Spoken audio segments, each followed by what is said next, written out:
Bom, vamos começar então. A aula de hoje vai dividir em duas partes. Vai ser uma primeira parte sobre o histórico desse conceito de autismo, de transtorno do espectro do autismo, e depois a gente fala, no segundo momento, sobre a classificação, os principais sintomas e como é que a gente faz o diagnóstico. Como tem algumas pessoas que são novas no labirinto, estou só apresentando esse quadro aqui, que não está completo nem atualizado, eu não atualizei. Então, tem pessoas que estão no labirinto e que o nome não está aqui ainda. Trata de um grupo de pesquisa que está constituído a partir de 2006, ele é cadastrado na plataforma Lattes, dos grupos de pesquisa do CNPq, e tem como líderes eu e Gustavo, e aí tem vários pesquisadores de diferentes instituições e estudantes que participam desse projeto. Então, o assunto de hoje vai ser o diagnóstico clínico do autismo. Meu nome é Milena Pereira Pondé, eu sou psiquiatra, sou professora da Escola Baiana de Medicina e Saúde Pública e coordeno, junto com o Gustavo, esse grupo de pesquisa que é o Labirinto. A gente vai começar essa aula falando sobre aspectos históricos relacionados ao transtorno do espectro do autismo.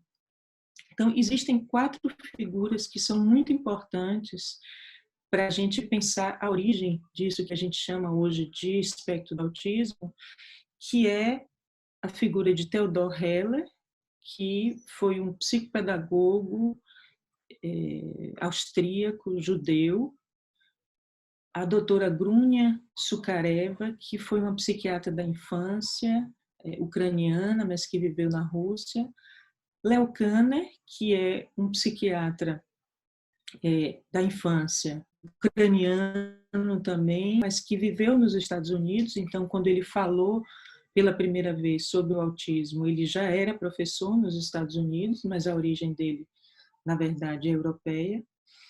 E Hans Asperger, que também é austríaco e que tem o seu nome ligado aí a uma forma mais leve de autismo, que é chamada de síndrome de Asperger.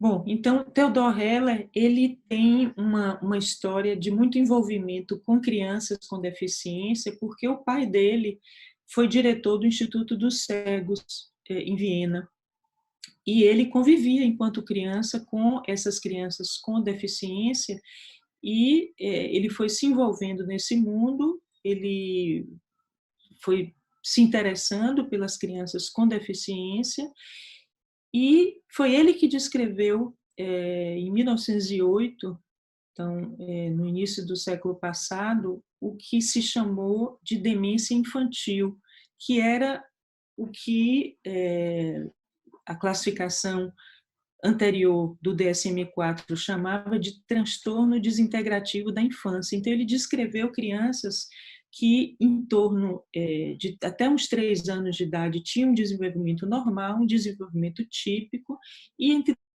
3 e 7 anos, essas crianças iam perdendo as funções adquiridas. Ele chamou isso de demência infantil, a literatura chama de síndrome de Heller, e o DSM-4 chamava de transtorno desintegrativo da infância. E uma marca importantíssima de Heller é que ele foi um dos precursores da ideia de pedagogia, de educação como uma forma de terapia, chamava de terapia pedagógica. Ele foi um dos precursores disso, que hoje é um lugar comum para a gente pensar que uma das formas mais contundentes de tratamento e de inclusão do autismo é exatamente a pedagogia. Então, ele foi um dos precursores disso. Heller, ele foi assassinado no governo de Hitler em 1938, foi dado como suicídio, mas ele foi assassinado com idade de 60 e poucos anos, ele e a família dele toda.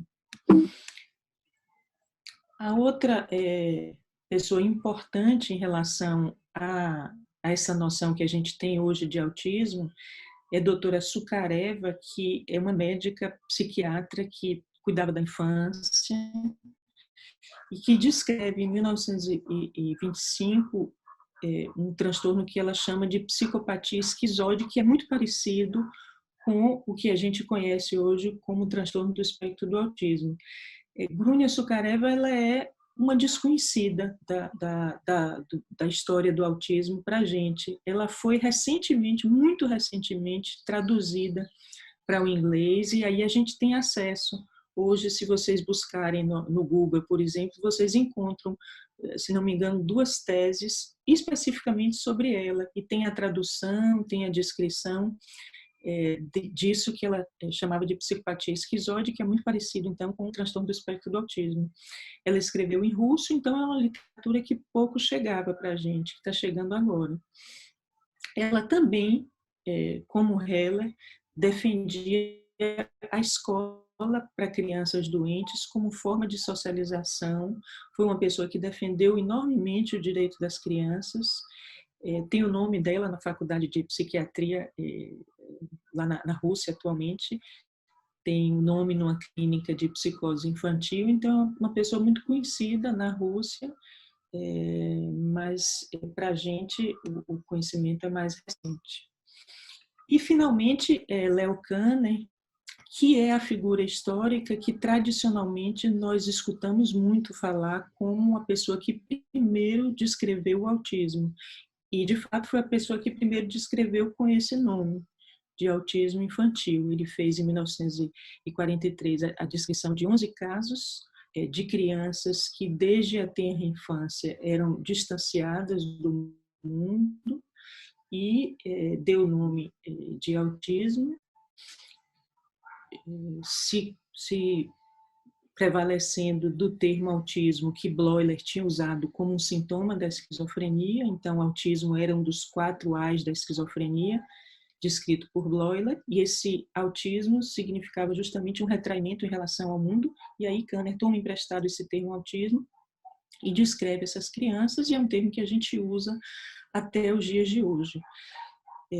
Tem uma outra parte de Kanner que a gente fala menos, que ele, de fato, Kanner, ele era um cardiologista, ele fazia propedêutica cardiológica na Áustria, e quando ele veio para os Estados Unidos, Mayer Gross, que era um psiquiatra radicado nos Estados Unidos, de origem austríaca também, convidou Kanner para dirigir a clínica de autismo.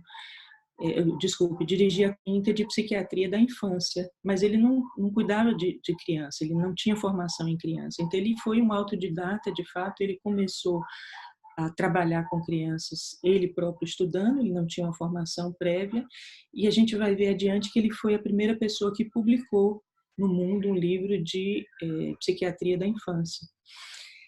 Kanner teve um papel muito atuante nos Estados Unidos. Ele estava nos Estados Unidos na época da Segunda Guerra Mundial, então ele acolheu muitos médicos austríacos, judeus nos Estados Unidos, e ele conseguiu trabalho, ele conseguiu alocar esses médicos nos Estados Unidos, médicos que estavam refugiados, né, do nazismo, e ele tem um papel importantíssimo também nos Estados Unidos em relação à melhoria das condições de vida para a criança, porque existia na década de 30 um esquema nos Estados Unidos, ele está ali na região de Baltimore, e tinha um esquema de pegar as crianças que eram incapazes, que eram crianças com retardo, com uma doença mental, e colocar essas crianças para trabalharem gratuitamente em casas de famílias abastadas. E ele denuncia, ele do bolso dele próprio, por recurso próprio, ele faz uma pesquisa para identificar qual era o que é que essas crianças resultava, qual era o follow-up delas.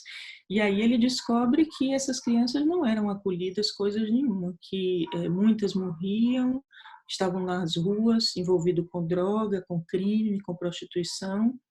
E aí foi exatamente a partir dessa denúncia de Kanner que se alavanca uma série de direitos que fazem com que as crianças nos Estados Unidos, as crianças com doença mental, tenham melhores condições de tratamento e de acolhimento. Então, é uma figura que tem uma importância muito grande na história da psiquiatria da infância e dos direitos humanos da criança. E Asperger, que é um médico austríaco também, que viveu também na Alemanha na época da Segunda Guerra Mundial, e ele descreveu em 1944 esse artigo que só chegou para a gente na década de 80, porque ele escreveu em alemão, que é a psicopatia autista na infância. Ele publica em 44, mas a gente só teve conhecimento no Ocidente por volta de 1980.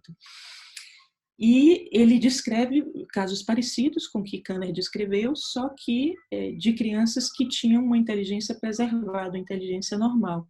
Tanto assim que crianças com sintomas do espectro do autismo e que têm uma inteligência normal e que são verbais, foram chamadas até a penúltima classificação, que foi o 14º, de crianças com de Asperger, em homenagem, então, a Asperger, que foi essa pessoa que também foi um precursor na descrição das crianças com autismo. A história de Asperger em relação aos direitos humanos e à ética humanitária é bastante diferente de Kanner, e isso veio à tona há uns 3 anos atrás, porque ele, de fato, ele legitimou a política de higienização de raça do nazismo, da esterilização e programa de eutanásia das crianças deficientes. E isso veio à tona em publicações recentes, né? Essa publicação de Edith Schaeffer, que denuncia a participação de Asperger com o nazismo, colaboracionismo, e deu origem a movimentos sociais nos Estados Unidos de pessoas com autismo que pediram para que esse nome de síndrome de Asperger não existisse mais, porque elas não queriam o nome Asperger associado a elas. Hans Asperger abusou do seu poder como pediatra e mandou crianças não muito diferentes da gente para a morte. Tudo que esse nome faz é carregar uma sentença de morte dada há mais de 70 anos. Isso é uma criança de 11 anos, autista, que faz um abaixo-assinado na internet. Se vocês olharem, talvez encontrem até hoje, pedindo, então, a exclusão desse nome, síndrome de Asperger, desta síndrome. Bom, saindo um pouco dessa história relacionada com o transtorno do espectro do autismo, e já pensando em relação à classificação em psiquiatria, ao diagnóstico em psiquiatria, tem 2 figuras que são muito importantes, né, que são contemporâneas dessas outras que falei para vocês, e que pensam a forma de diagnóstico e compreensão das doenças mentais de uma forma muito diferente. E eu queria apresentar um pouco para vocês essa forma diferente de pensar a concepção das doenças mentais, porque isso vai ter uma implicação muito grande na forma que se classifica as doenças mentais. Então, eu estou aqui com a foto, de um lado, de Kraepelin, que é um psiquiatra alemão, nascido em 1856, e de Freud, que é um neurologista austríaco, nascido em 1856 também, coincidentemente eles nasceram no mesmo ano, e que vão originar, então, essas, digamos, 2 vertentes bem diferentes, mas que em algum momento a gente pode até pensar que exista complementariedade. Então, em relação ao método de investigação, em relação a como abordar o objeto, que no caso é o paciente psiquiátrico, Kraepelin observava pacientes hospitalizados. Kraepelin, ele praticamente morava no hospital psiquiátrico e ele passou anos lá observando a evolução dos pacientes. E aí ele descrevia essa evolução e ele fez toda uma classificação em psiquiatria. Foi ele que primeiro falou sobre a demência precoce, que depois viria a ser chamada de esquizofrenia, e a psicose maníaco-depressiva. Deu essas 2 classificações que são as doenças mentais basilares dentro da psiquiatria. E ele fez essa classificação a partir, então, da observação de pacientes institucionalizados. E Freud, método, a partir da escuta de pacientes. Freud ele não trabalhava em hospital, ele trabalhava em clínica privada, em consultório, e ele trabalhava com método de escuta. Então, ele escutava os pacientes e ele elaborava uma interpretação sobre a origem daquele sofrimento psíquico com base na escuta que ele fazia desses pacientes. Então, Krepin era pela observação e Freud era pela escuta. Krepin tinha como modelo de análise o método científico natural, ou seja, observação do fenômeno, descrição daquilo que os órgãos dos sentidos observam, e Freud, pela hermenêutica, ele faz uma escuta e uma interpretação daquilo que é dito pelo doente, pelo paciente, e a partir dessa interpretação, ele vai elaborar a teoria sobre o aparelho psíquico, que a princípio é sobre o consciente, o inconsciente e o inconsciente, depois ele elabora a ideia de ego, superego e id, e constrói todo um modelo teórico baseado, então, nessa escuta dos pacientes. Existe uma diferença muito grande em relação a como é pensada o sofrimento psíquico em relação a essas duas vertentes, porque Freud vai pensar o sintoma psiquiátrico, o sintoma psíquico, como uma reação. O sintoma é uma reação às experiências vividas pelo sujeito. E Krepin, ao contrário, ele achava que o sintoma era uma expressão de uma disfunção orgânica. E a gente vai ver que essas diferenças originam desmembramentos muito diferentes ao longo aí da história da psiquiatria. A primeira classificação norte-americana dos transtornos mentais, que é o DSM-1, que é uma classificação de 1952, ela se baseia exatamente nessa concepção de doença de Freud, que entende o sintoma psíquico como uma reação. A gente está no momento, em 1952, pós-guerra, em que existem todo um contingente de veteranos de guerra nos Estados Unidos que sofrem justamente de transtornos psíquicos relacionados com a guerra. É o transtorno do estresse pós-traumático, então são vivências reativas relacionadas com a guerra. E não existia, na classificação das doenças, do sofrimento psíquico nos Estados Unidos, nada que dissesse respeito ao sofrimento que eles passavam. E vocês sabem que nos Estados Unidos o sujeito ele só tem direito à atenção, à assistência à saúde através de um diagnóstico, porque a medicina lá é toda privada. Vocês estão assistindo aí o problema que está tendo com o enfrentamento do Covid, exatamente por causa desse sistema de saúde que é basicamente privado, e a pessoa tem acesso privado e com planos de saúde, né? Eles têm acesso ao sistema de saúde a partir de um diagnóstico. Então, eles não tinham. As pessoas que tinham transtorno do estresse pós-traumático, da guerra, elas não tinham direito a nada porque não existia esse diagnóstico. Então, é nesse momento em que a doença mental, em que o sofrimento psíquico é entendido como uma reação e que os veteranos de guerra exigem que a doença deles tenha um nome, que seja classificada, que eles precisam de tratamento, que nasce o DSM-1, que nasce, então, em 1952, a primeira versão do diagnóstico de manual estatístico das doenças mentais da América do Norte, que é o mesmo manual que segue até hoje o DSM-5, então é algo bem atualizado. Eu acho que a gente vai precisar interromper, não é, Gustavo? Para poder fazer outra chamada, porque eu estou vendo aqui que está acabando, né? Ah, não, ainda tem 7 minutos. Então, dá para fazer, eu acho, os 2 próximos slides. Então, nessa classificação de 1952, o DSM-1, o autor autismo ele era descrito dentro da reação esquizofrênica tipo infantil. Eu vou falar com mais detalhe disso daqui a pouco, mas não se falava ainda nessa época do diagnóstico de autismo enquanto transtorno do desenvolvimento como a gente entende hoje. E a segunda classificação do DSM, que foi o DSM-2, em 1968. Vejam que coisa interessante. O DSM-1, ele nasceu pela pressão dos veteranos de guerra de serem tratados.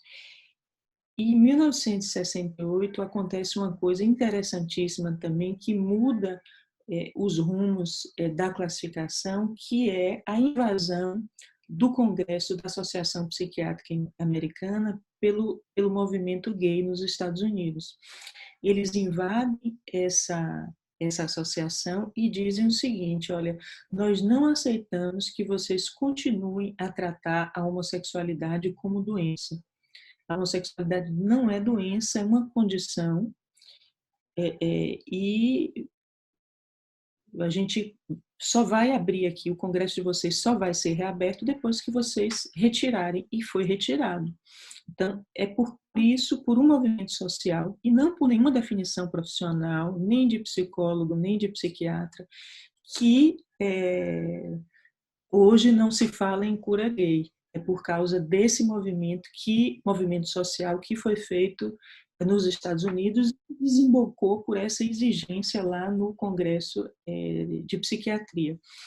Eu retomo esse momento histórico importante e interessante, eu converso muito sobre isso com o Gustavo, por causa de um movimento que existe hoje dos autistas, que vai numa direção parecida a esse movimento dos homossexuais na década de 60, então, nos Estados Unidos, que é para encarar o autismo como uma condição, como uma forma diferente de estar no mundo e não como uma doença.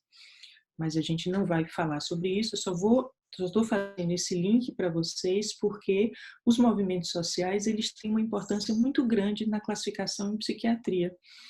As pessoas, os psiquiatras principalmente, têm muito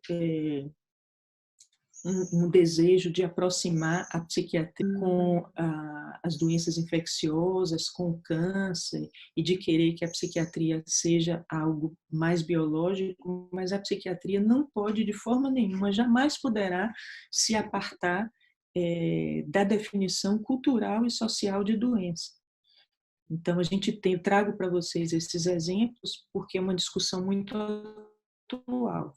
Eu e o Gustavo vivenciamos recentemente num grupo de pessoas que discutem sobre autismo exatamente isso, essa questão de algumas pessoas acharem que é um transtorno do neurodesenvolvimento e que então é uma doença, que é uma categoria indiscutível, exatamente essa questão da definição cultural de doença que não vai escapar nunca à psiquiatria. Então, aparece o DSM-2 e é nessa época também que começa a se separar a esquizofrenia do autismo. Então, o autismo que era visto como uma forma de esquizofrenia infantil, então passa nessa época, tem duas publicações, uma que foi feita em 1970 e outra em 71, que pontuam a esquizofrenia como uma alteração no pensamento, humor e embotamento afetivo em pessoas com inteligência normal e que tem um início mais tardio, em geral depois de 11 anos. Enquanto que o autismo infantil, ele se manifesta já na primeira infância, com atraso de linguagem, com comportamentos ritualísticos e com déficit na socialidade, sociabilidade, jogos de imaginação. Então, é nessa época que nasce essa diferença do autismo em relação à esquizofrenia.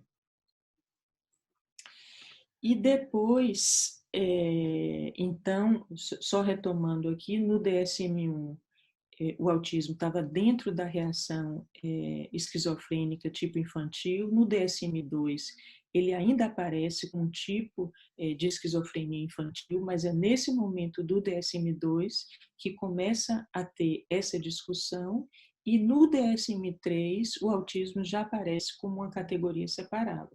já aparece como um transtorno invasivo do desenvolvimento. No inglês é o Pervasive Developmental Disorder, que esse é um termo que perdura no DSM-3, DSM-3 revisado, no DSM-4 e no DSM-4 revisado. Esse termo só vai deixar de existir na categoria atual, que é o DSM-5. Bom, eu vou encerrar então essa parte agora e vou fazer uma outra chamada porque tem menos de 1 minuto. Então a gente continua, a gente já está terminando essa parte da aula, mas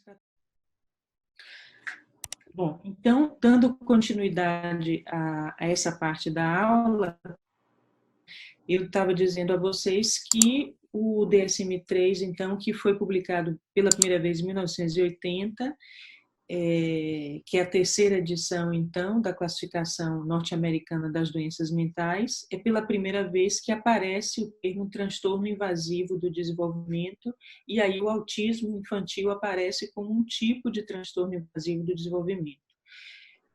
Nessa classificação, o que acontece de muito interessante na década de 80 é que existe um boom das medicações psiquiátricas. Então, a fluoxetina, que é o Prozac, aparece na década de 80, assim como uma série de outras medicações, e é exatamente nesse momento que o que se chamava anteriormente de neurose depressiva passa a ser chamado de distimia e deixa de ser tratado apenas com psicoterapia para ser tratado com medicação. E isso causa uma verdadeira revolução no complexo médico industrial, porque existe na verdade, uma avalanche de medicações, de antidepressivos e de novas doenças psiquiátricas a serem tratadas. E aí passa a se exigir que o DSM seja o padrão ouro para os ensaios clínicos, e o DSM que vai ser o manual de formação continuada dos psiquiatras, então, nas escolas de medicina, e a psiquiatria ganha, então, esse contexto industrial maciço com a indústria farmacêutica, e é quando a psicanálise deixa de ter força e a doença é pensada como reação, que era o modelo entre o DSM-1 e o DSM-2, perde força, e o DSM-3 volta, então, a essa ideia krepeliniana de que a doença mental tem, de fato, um substrato biológico. Se diz que o DSM-3, na verdade, é uma nosologia sem modelo teórico, mas o que está por trás realmente é que a doença psiquiátrica tem uma origem cerebral.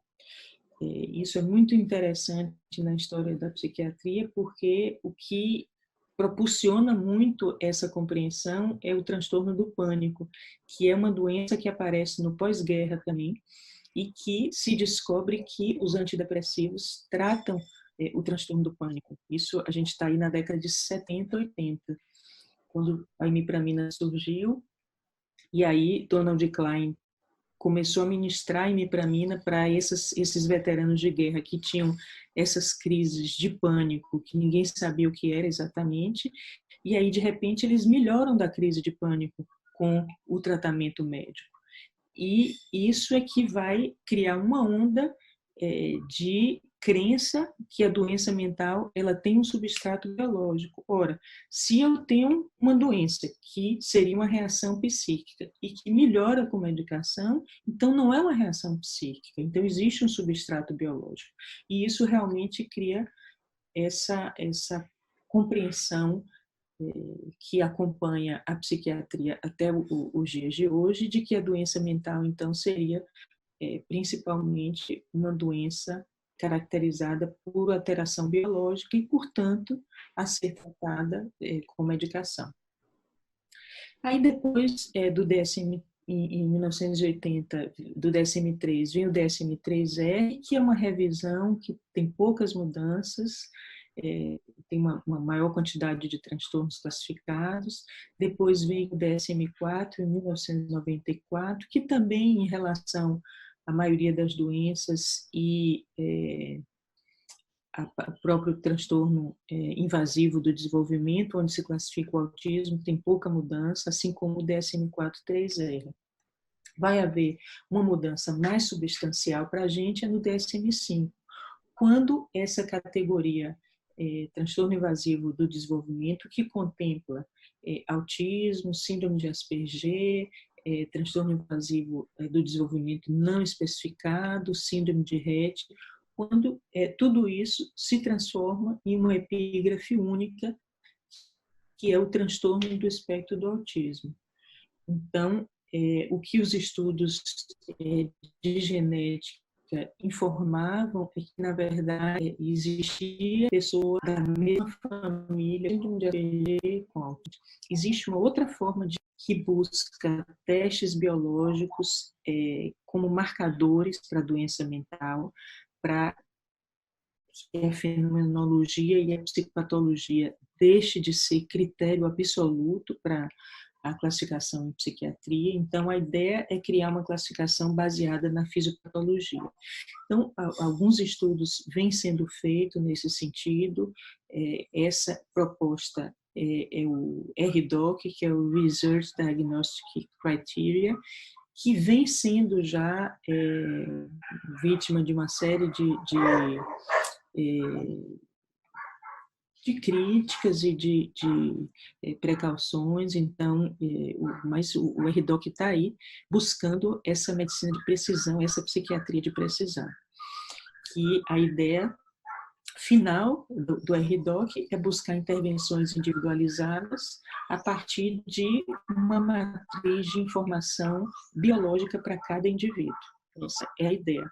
Vocês veem, por exemplo, que em psiquiatria se usa atualmente testes farmacogenéticos que dizem, por exemplo, da sensibilidade daquela pessoa para as diferentes medicações. Então, a ideia é que existam testes farmacogenéticos no futuro que identifiquem qual é a droga que é mais adequada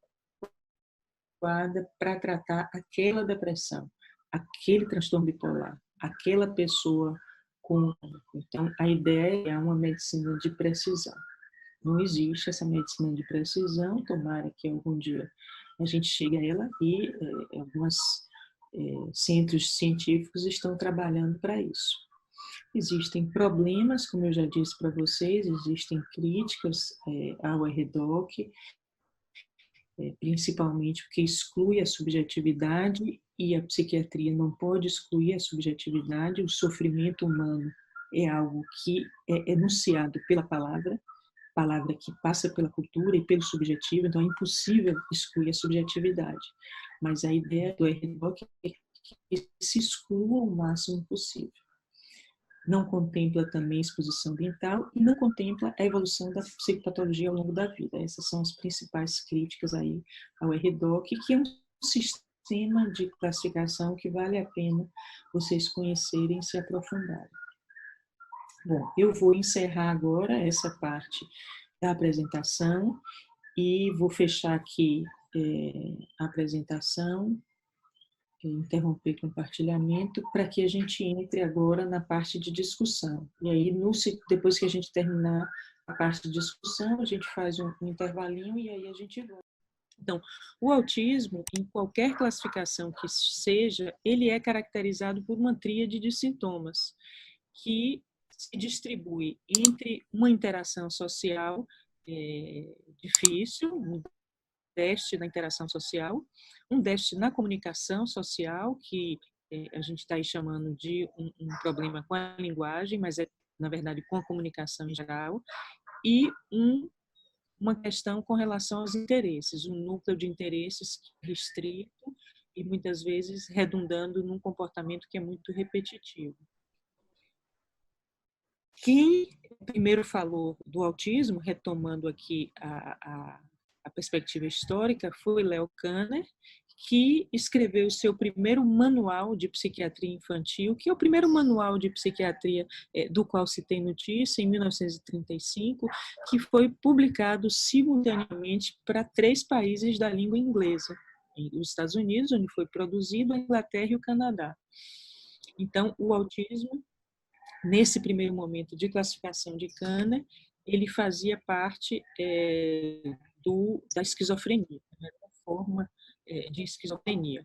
Como eu falei para vocês, essa forma de pensar o autismo como um transtorno separado da esquizofrenia, ela aparece a partir desses 2 autores, Ruther e Colvin, na década de 70, que estabelecem critérios que distinguem essas 2 condições, o autismo e a esquizofrenia infantil.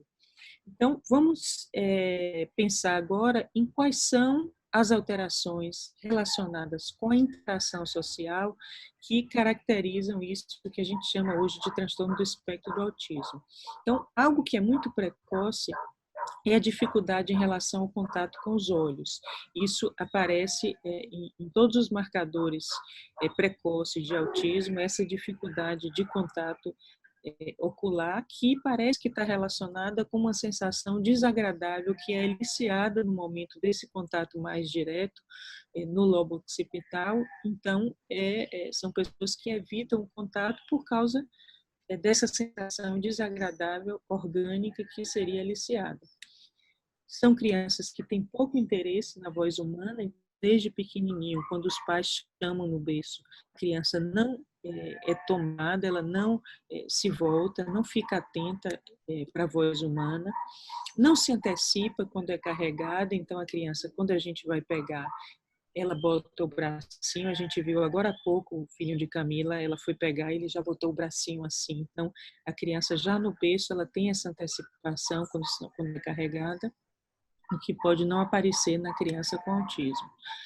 Existe uma certa indiferença afetiva também, são crianças que raramente emitem uma resposta facial, então a mãe fica falando, fica estimulando, fica perto da criança e a criança não faz uma resposta facial, de modo que se suspeita, inclusive, que a criança seja surda. Prefere atividades solitárias do que atividades com outras crianças, aí quando já vai crescendo mais um pouquinho, vai tendo dificuldade em brincar de faz de conta ou imitação. A criança ela faz brincadeiras muito mais de causa e efeito, tipo apertar um botão que faz um som, apertar um brinquedo faz aparecer um palhacinho, então ou então empilhar blocos, ou fazer brincadeiras de encaixe, fazer quebra-cabeça.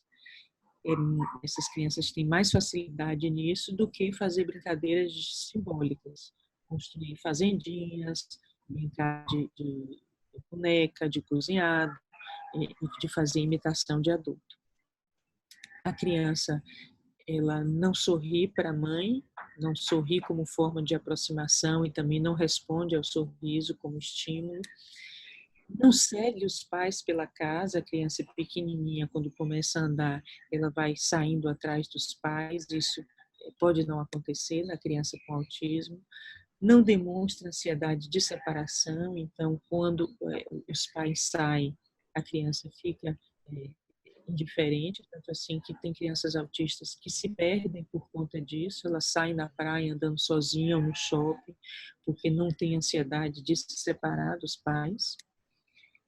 Então, qualquer adulto pode ser tratado de forma similar, sem estabelecer muito vínculo afetivo. Não busca contato com outra criança, ou então evita sistematicamente o contato. Algumas crianças autistas aceitam o contato, mas não buscam. Em casos em que esse sintoma da dificuldade de interação é mais intenso, a criança evita, a criança não aceita, mesmo quando a outra procura. Pode ter ligações fortes com objetos estranhos, por exemplo, brinquedos pequenos de plástico, então fica grudado às vezes com a tampinha de garrafa, com fio, com baldes, e quando esse objeto, que em geral é um objeto estranho, então incomoda os pais que a criança fique ali horas brincando com a garrafa PET, com um fio grosso. Então, os pais vão tentar tirar e a criança responde com protesto, a criança responde com irritação. O que é que espera que avance em relação a isso? Não é com a estimulação, com o crescimento da criança, com o desenvolvimento, se espera que essa criança possa ter uma maior ligação com os pais, uma maior ligação afetiva, inclusive, chega a ficar amigável, a fazer declarações, inclusive, afetivas, e pode se envolver também mais de forma passiva em brincadeiras com outras crianças. Passivamente é que dificilmente a criança autista vai ser aquela que protagoniza a brincadeira. Em geral, vai ser uma criança que, no máximo, segue as outras. Em relação ao comportamento social, o que é que não se espera avançar muito, não é? É a criança ter mais iniciativa de contato. A criança pode aprender, a criança é treinada, inclusive, os treinos de habilidade social são para isso, mas de maneira espontânea, dificilmente o autista tem iniciativa para começar o contato. Também a falta de resposta aos interesses das pessoas. Então, a gente precisa ensinar muito o adolescente, e mesmo o autista adulto, que as outras pessoas também têm preferências, que as outras pessoas também têm necessidades, porque o autista, ele enxerga muito a necessidade dele. Então, eu quero assim, eu quero o biscoito de chocolate. Se só tem 2 biscoitos, 2 são dele. Não vai ser nenhum do irmão, porque ele quer o biscoito de chocolate. Então, essa falta de percepção da necessidade do outro, que tem a ver com a dificuldade de acesso à empatia, não é? Na teoria da mente. E na adolescência, essas crianças podem dizer coisas muito inapropriadas, podem ser grosseiras, quando aparentemente elas estão sendo autênticas ou estão sendo espontâneas, né? Então, é comum que a criança autista, por exemplo, nossa, como esse amigo seu é gordo, papai. Nossa, que careca feia. Vamos patinar nessa careca. Então, dizer coisas que são inapropriadas socialmente, mesmo na adolescência, isso é comum acontecer. Em relação à comunicação não verbal, um problema da criança para mostrar suas necessidades quando é menorzinho, muitas vezes mostra as necessidades gritando ou chorando, às vezes, isso é um sinal muito comum, a criança puxa o adulto pela mão para levar até o objeto que ela quer, sem fazer contato visual, como se o adulto fosse uma extensão do próprio corpo da criança, então, às vezes, colocando a mão do adulto em cima do objeto que ela deseja. Não copia, não imita as atividades dos pais, por isso que tem, inclusive, dificuldade de fazer brincadeira de paz, faz de conta. Usa poucos gestos, pode entender os gestos que a gente faz, mas usa pouco. E também muito pouca ou nenhuma expressão facial comunicativa. É uma expressão meio congelada. Estava se discutindo muito em grupos qual era o diagnóstico do ministro da Saúde, né? Que algumas pessoas diziam que é autista por causa da ausência de mímica facial, né? Mas a idade mais avançada, a falta de mímica facial pode ter a ver com a doença de Parkinson também, que se caracteriza por pouca mímica facial. Em relação à comunicação verbal, é muito comum que a criança não fale até 5 anos com autista clássico. Dentro do espectro, por exemplo, naquilo que a gente chamava de síndrome de Asperger, a criança começa a falar na idade regular. Mas no autismo clássico, mesmo que a criança seja inteligente, é comum que só fale depois de 5 anos. Presença de ecolalia, então, o adulto fala, ao invés da criança responder, ela repete: como é seu nome? Como é seu nome? Seu nome é João, não é? Seu nome é João, não é? Ecolalia, essa repetição do que o outro fala. copiadas dos outros, então por isso que usa o pronome na terceira pessoa, então ele fala dele como o outro fala. Então, João quer chocolate, ele quer ir ao banheiro, se referindo a si próprio, não é? Que o outro fala dele assim, então ele repete como ele escuta do outro. Tem uma fala monótona, com uma prosódia que não varia muito, então fica parecendo uma fala de robô, e isso é muito comum numa criança que tem um autismo clássico. Repetição de sons que não têm sentido social, às vezes são neologismos, são palavras que eles inventam, às vezes são gritos, ou algum som que não é compartilhado, mas que é inventado por eles, e os pais muitas vezes entendem, porque em função do contato próximo com a criança, os pais entendem o que é que aquele som quer dizer, mas não existe um sentido social. A voz cantada, às vezes com prolongamento estranho de sons, com picos em algumas sílabas ou em algumas palavras também, que é uma prosódia diferente. Às vezes os pais dizem que o filho fala com uma prosódia de estrangeiro ou de uma pessoa de um outro estado, porque realmente é uma prosódia particular que não é compartilhada por pessoas da família nem pelo ambiente cultural. Pode ter entonação de pergunta para afirmativa, então ele quer um doce, ele vai dizer Antônio quer um doce? Quando ele está querendo dizer que ele quer um doce. Então, ele faz afirmativas como se fizesse perguntas.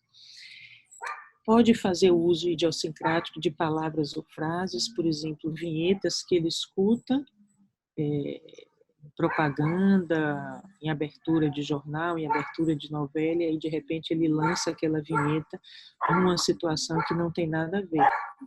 E pode também lançar a vinheta de forma adequada, e aí já é uma criança que tem um melhor acesso à linguagem. Quando usa a vinheta de forma inadequada, realmente ele não tem um bom acesso à linguagem. Fala sem imaginação ou abstração, que é a dificuldade que a criança no espectro tem, por exemplo, de interpretar tirinhas. A gente usa no labirinto aquelas tirinhas de humor para a criança interpretar a tirinha, e a gente vê que a interpretação é literal. A gente usa provérbios também, então, de grão em grão a galinha enche o papo. Às vezes são crianças muito inteligentes que vão dizer que a galinha fica enchendo mesmo, porque à medida que ela come, ela vai enchendo e a barriga vai ficando cheia, então faz uma interpretação literal, de grão em grão, água mole em pedra dura, tanto bate até que fura, é isso mesmo. A água fica batendo na pedra e vai furando, sem fazer a abstração de dizer que as coisas se conseguem aos poucos, que pela insistência a gente chega a um determinado lugar, a gente tem êxito quando vai persistindo, e aí não faz essa abstração, apesar de serem pessoas inteligentes. E a gente tem a impressão que o autista, ele fala para alguém e não com alguém. Então, é um olhar que atravessa a pessoa, isso a gente percebe muito no autista, ele não fala, ele não faz homeose, ele fala com o olho em medrias, então o olhar atravessa a gente, e ele fala como se estivesse fazendo uma palestra. Então, são crianças, por exemplo, autistas, que têm uma boa habilidade verbal e que ficam falando com alguém como se estivesse dando uma aula, que começa a falar de dinossauro e a outra criança não está interessada em dinossauro nenhum, e ele está ali fazendo aquela palestra sobre dinossauro. Em relação à comunicação verbal, num retardo severo, por exemplo, é muito comum que as crianças nem falem nada, uma criança que tem autismo, que tem retardo, e que nem compreenda. Quando existe um retardo moderado ou leve, essas crianças, elas, apesar de não falarem, elas podem seguir instruções simples, né? Beba água, me dê sua mão, pegue a bola. Então, instruções simples podem chegar a ser compreendidas. Num retardo bem mais leve, a criança pode ficar com um problema na compreensão abstrata, e numa criança, num adulto, um adolescente com uma inteligência normal, ou mesmo inteligência superior, ele vai ter dificuldade com jogos de humor e com expressões que confundem, né? expressões idiomáticas que confundem. O gado está na manga, né? Ele manga, mas manga não é de camisa, então às vezes faz confusão com essas expressões. E também com humor. Então são crianças que têm adolescentes que têm muita dificuldade de acesso a brincadeiras que são mais sutis. Não compreende. Em relação aos interesses restritos e repetição, são crianças que têm resistência à mudança, então mudanças no ambiente familiar pode gerar explosões. As crianças têm o hábito de ficar alinhando brinquedos e objetos, e uma mudança nesse padrão pode gerar muito estresse. E existe também resistência em aprender novas atividades. Então, isso são os sintomas de resistência à mudança, e elas ficam aderidas a rotinas muito rígidas, como, por exemplo, comer a mesma comida, fazer o mesmo percurso de carro. Isso é uma coisa que os pais falam muito para a gente no labirinto, que quando muda o caminho da escola, que começa a ter dificuldade. Movimentos repetitivos, o flapping, que é uma coisa que é muito comum da gente ver, ficar fazendo movimentos com os dedos, às vezes na frente dos olhos, batida de mão, que às vezes a gente acha que a criança está aplaudindo, mas que é um movimento repetitivo. E algumas preocupações que são persistentes e que são incomuns, que não têm a ver com compartilhamento de interesses de pessoas da mesma faixa de idade. Eu cito o exemplo de Harry Potter, por exemplo, crianças que têm um interesse muito grande em Harry Potter, mas todo mundo tinha um interesse muito grande em Harry Potter, então era um interesse que era compartilhado. A criança que faz coleção de figurinha, então todo mundo fazia coleção de figurinha e trocava figurinha de Pokémon ou do que quer que seja. Então a questão é que o autista ele tem preocupações persistentes, interesses restritos que não são compartilhados. Meteorologia, por exemplo, gravar capitais de estados e de países, datas de nascimento de familiares, e às vezes ficar perguntando a mesma questão repetidas vezes, e a resposta tem que ser a mesma. Se não tiver a mesma resposta, a criança entra em crise. Às vezes, essas crianças ou esses adolescentes têm questões científicas que são inusitadas. A gente sabe que Einstein estava dentro do espectro do autismo, ele começou a falar tarde, né? Começou a falar com 4 anos, ele só foi ter acesso à linguagem com frases com 7 anos. E as questões científicas inusitadas e a repetição do interesse disso gerou uma revolução aí na física newtoniana com a teoria da relatividade. A insistência em temas pouco usuais, por exemplo, o filósofo Wittgenstein, que só começou a falar com 5 anos também, ele tinha um interesse absurdo em aspectos relacionados à linguagem, então ele passou 2 anos solitário só pensando em lógica, ele ficava pensando e divagando sobre isso. Ele foi para o exército na guerra para experienciar face a face a morte, porque ele achava importante para a compreensão dele do mundo.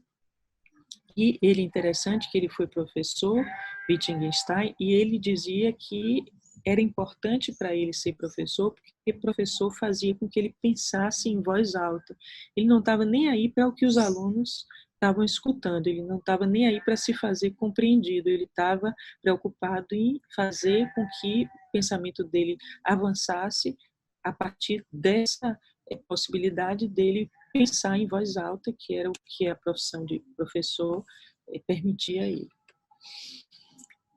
Eu vou entrar agora na parte final da aula. Eu falei para vocês de uma forma mais livre em relação a quais são os sintomas das 3 esferas de problemas que se apresentam no autismo. Então, déficit na comunicação, déficit na interação social e o comportamento repetitivo. A gente viu sintomas clínicos que se apresentam em diversas fases da vida, e agora a gente vai ver como isso é sistematizado como critério diagnóstico a partir do Manual Diagnóstico Estatístico do DSM-5. Por que é importante a sistematização de um diagnóstico? Para que a gente fale uma linguagem comum. Então, para que a gente não fique, por exemplo, achando que uma criança é autista sem que a gente tenha consultado os critérios diagnósticos para aquilo. Então, eu acho que é autismo e Gustavo não acha. Ah, por que você acha, Gustavo, que é autismo? Por que eu não acho? Ah, porque a criança é assim, assim, assim. Ah, eu acho que é assim, assim, assim. Então, para evitar esse achar, se estabelecem critérios que aí são partilhados pela comunidade científica como um todo, e a partir desses critérios a gente define se existe o diagnóstico ou não de autismo. O DSM-5, o DSM e a CID, a Classificação Internacional das Doenças, que é europeia, enquanto o DSM é americano, é um critério que é mundialmente aceito. Então, é esse critério que a gente segue. A gente precisa seguir um critério que seja aceito pela comunidade científica mundial. É esse critério que a gente segue como padrão ouro. Então, o que esse critério diz? Que, no critério A, que para que a criança tenha o diagnóstico de autismo, é preciso que exista um déficit persistente na comunicação social e na interação social nos 3 itens. Então, é preciso que o déficit esteja presente, um déficit na reciprocidade socioemocional, um déficit em comportamentos comunicativos não verbais usados para a interação social e um déficit em desenvolver ou manter relacionamentos apropriados para o grau do desenvolvimento. Então, a gente observa que o DSM-5 fica junto, no mesmo critério que é o critério A, déficit persistente na comunicação social e na interação social. E é preciso que o paciente tenha alteração nesses 3 itens para que ele entre no diagnóstico de transtorno do espectro do autismo. O déficit na reciprocidade socioemocional, ele vai desde uma aproximação social anormal até uma falência na conversação recíproca, uma aproximação social anormal e falência na conversação recíproca, até uma redução muito importante em interesses compartilhados, emoções e afeto, até uma total falta de iniciativa. Então, aquele caso mais grave é a criança que não tem nenhuma iniciativa e que se recusa o contato social. É esse déficit na reciprocidade social que é mais grave. Isso pode aparecer como uma redução em interesses compartilhados e no compartilhamento de afeto. Então, é aquela criança, por exemplo, que se interessa por dinossauro e que não vai brincar com um coleguinha que quer brincar de boliche. Ele não compartilha muito, ele pode até uma vez ou outra ir, mas vai de má vontade, porque a mãe insiste, etc. Ele realmente não tem um interesse genuíno em compartilhar, em agradar o outro. Até aquela pessoa que tem uma aproximação social que é anormal, como o caso que eu falei de Wittgenstein, não é? E é professor, ele dá aula, mas o que ele está aí, ele não é interessado que o aluno aprenda, ele está interessado em fazer o pensamento dele prosperar, porque ele está ali pensando em voz alta.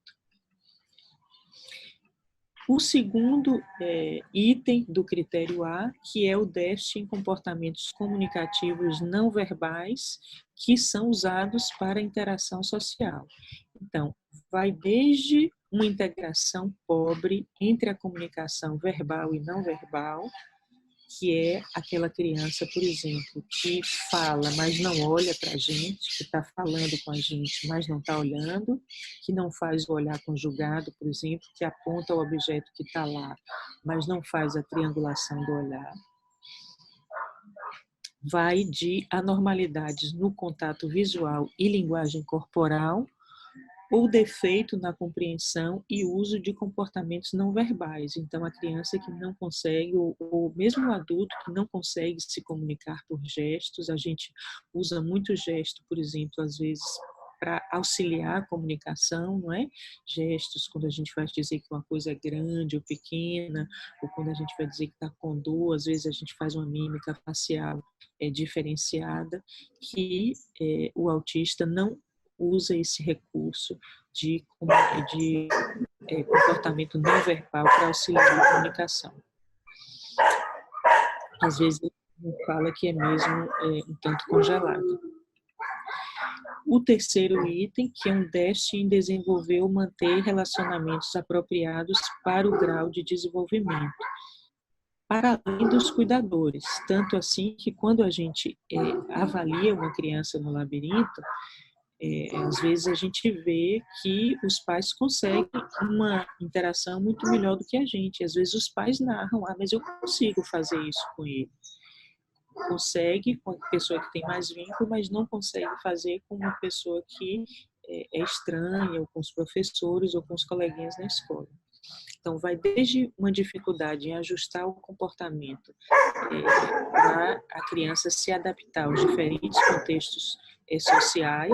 Então, saber, por exemplo, que em alguns contextos sociais ela não vai ficar tirando meleca, que não vai dar na frente dos coleguinhas, até uma dificuldade em compartilhar jogos de imaginação e fazer amigos, de compartilhar a brincadeira com os outros, até chegar a uma total ausência de interesse, que é um quadro mais intenso de recusar o contato social. Então, esses seriam os critérios A, é preciso que a criança preencha os 3 critérios, e o critério B, que se refere ao comportamento, interesse ou atividades restritos.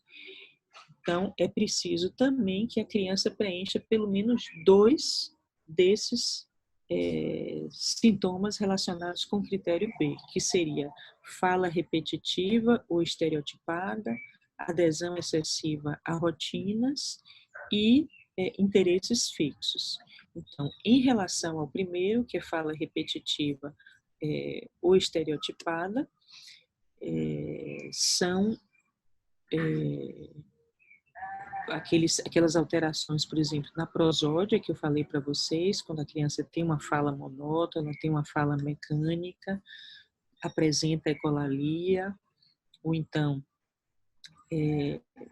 essa repetição pode ser também de movimento ou uso de objetos, então fica balançando a garrafinha PET, ou batendo com um brinquedo, ou apenas brincando de empilhar as torres e jogar no chão, ou então brincando de colocar os objetos dentro de um recipiente e tirar.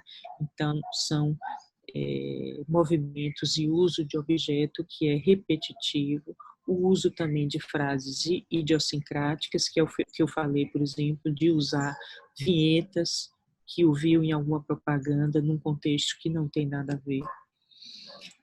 O segundo sintoma, que é uma adesão excessiva a rotinas e padrões ritualizados de comportamento ou resistência excessiva à mudança, que são, por exemplo, os rituais motores. A criança fica brincando de acender e apagar a luz, fica abrindo e fechando a porta do armário, insistência no mesmo caminho, só toma iogurte, então ele come uma placa de iogurte, mas não aceita comer mais nada, só come arroz com ovo, e também perguntas repetitivas e a presença de um estresse muito grande quando ocorrem pequenas mudanças. E o terceiro sintoma relacionado com o comportamento e interesse restrito, que são interesses fixos, altamente restritos, que são anormais em intensidade ou foco, como ligações fortes com algum objeto, preocupação excessiva com objetos não usuais, um cordão, a tampa de garrafa, interesses excessivos e muito circunscritos e perseverantes. Então, uma criança, por exemplo, que se interessa muito por dinossauros, mas que sai com os coleguinhas, que vai para o cinema, que se interessa também por jogos eletrônicos, isso não entra no critério. É preciso que o interesse seja excessivamente circunscrito ou então perseverante.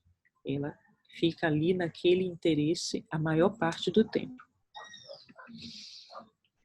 E ainda com relação ao comportamento, interesse ou atividade restrito, existe um outro núcleo de sintomas que não existia nas classificações anteriores e que existe agora no DSM-5, que é a hiper ou hiporreatividade sensorial ou interesse não usual em aspectos sensoriais do ambiente. Quais são esses sintomas? É a indiferença em relação à dor, ao calor, ao frio, uma resposta adversa a sons específicos, por exemplo, ficar muito irritado quando escuta o choro do irmãozinho, ou quando escuta o caminhão do lixo chegando, ou quando escuta o cachorro latindo, como está aqui latindo horrivelmente, que deve estar incomodando. Ou então incômodo com textura, a criança vai na praia e aí não suporta a textura da areia, ficar cheirando excessivamente, ou tocando objetos, ou botando na boca também. Fascinação por luz, vocês veem muito no labirinto, a criança está aqui brincando com a gente, de repente ela sai e fica na janela vidrado, olhando para a luz, balançando aquelas persianas, encantada com o movimento. Então, é um interesse muito voltado para o campo sensorial. Então, eu falei que eram 3, mas na verdade são 4 sintomas. Então, para a criança entrar no diagnóstico de autismo, é preciso que ela satisfaça pelo menos 2 sintomas dessa categoria de critérios B, que são os padrões de comportamento, interesses ou atividades restritos. Bom, em relação à intensidade, né, os pais perguntam muito para a gente, mas qual é o grau de autismo de meu filho? É leve, moderado ou grave? Os pais, depois que tem um diagnóstico, eles esperam pelo menos ter o consolo que a gente diga que é um autismo leve. E a gente, às vezes, faz isso, né? A gente diz, olha, o seu filho tem autismo, mas é um autismo leve, isso vai melhorar com estimulação, etc. Então, isso de grau de autismo, que é uma classificação que os americanos fazem para que se defina qual é o grau de suporte que o plano de saúde vai dar. Na verdade, a importância é isso, é para saber o grau de suporte que vai dar. Então, o leve, os sintomas são menos intensos e aí vai requerer menos suporte, o moderado vai requerer suporte intermediário e o grave vai requerer uma intensidade maior de suporte. E, finalmente, para a gente terminar, existem os especificadores. A gente faz o diagnóstico de autismo, diz se é leve, moderado e grave, a partir da intensidade dos sintomas, e depois a gente vai dizer se essa criança tem ou não retardo, se ela tem ou não problemas de linguagem, se ela tem problema, se é não verbal, ou se ela fala palavras, ou se fala frases curtas, se não tem problema, se ela fala com sentenças completas, se ela é fluente e considera a compreensão e a expressão também. Se existe ou não uma condição médica ou genética associada, se existe associação com outro transtorno do neurodesenvolvimento, que é muito comum, associação com